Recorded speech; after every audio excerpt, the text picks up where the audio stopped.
avant, ou peut-être ailleurs, vous voyez quand même, hein, tout de suite on sent que ce n'est pas tout à fait des pirates dans le temps classique de l'histoire.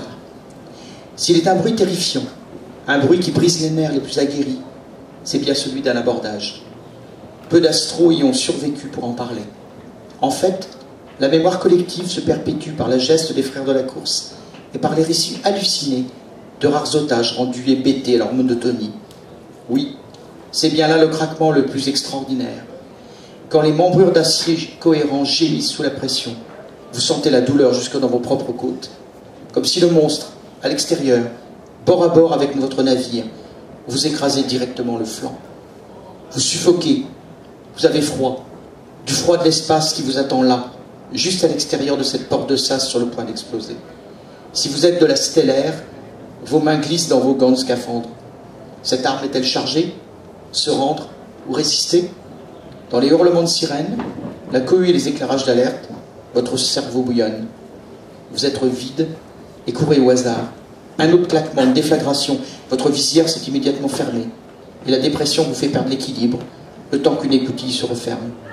Maintenant, c'est le silence, brutal, glacé. Sans y penser, vous titubez en position debout, à l'instant même où la pesanteur artificielle s'annule. Ils sont déjà au contrôle. Cette pensée vous fouette et vous aide à combattre la nausée occasionnée par le déséquilibre. Un double cliquement de paupières connecte le transcom. Immédiatement, c'est une avalanche de cris d'ordre divers qui ne vous sont pas adressés.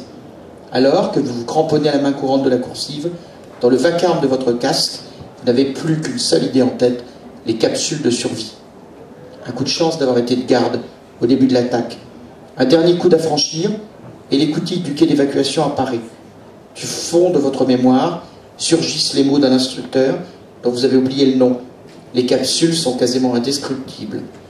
De plus, leur vitesse initiale en fait des cibles difficiles à ajuster, paraît-il.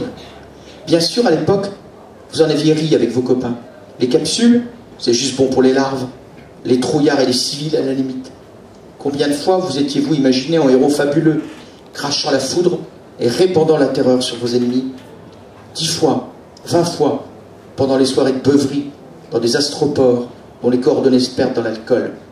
Et puis il y avait la benzécodine, qui versée dans la tambouille de bord, décuple l'agressivité.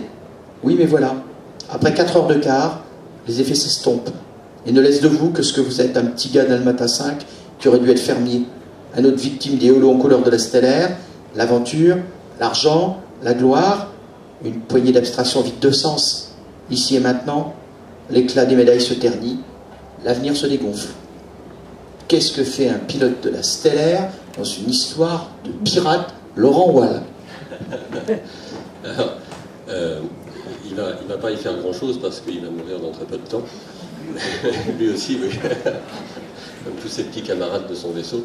En fait, c'est ce roman. Donc, Stéphane a mélangé, on va dire, paradoxe temporel et piraterie. Et moi, je mélange, on va dire, extraterrestre et piraterie. Et c'est pas tout à fait de la piraterie, c'est de la flibuste. En fait, il y a une petite nuance. Les pirates attaquaient n'importe qui, et les flibustiers aussi, mais ils avaient une excuse. Donc, voilà, c'est un petit peu ça. Ils avaient une lettre qu'on leur remettait, et parfois ils laissaient les noms en blanc, histoire de pouvoir les remplir au dernier moment quand ça tournait mal. Les flibustiers n'attaquaient pas, par exemple, s'ils avaient des lettres de créance au roi de France, les navires français? Théoriquement. Enfin, oui, sinon ils devenaient un nouveau pirate. Mais certains avaient des lettres de créance d'autres aussi. Il faut savoir se diversifier. Donc là, le roman mélange en fait des gens qui viennent d'ailleurs. Donc ça, c'est un épisode qui se passe ailleurs, et le roman est émaillé de passages comme ça, où on voit les effets de l'action de ces gens sur Terre, on voit ces effets dans l'espace.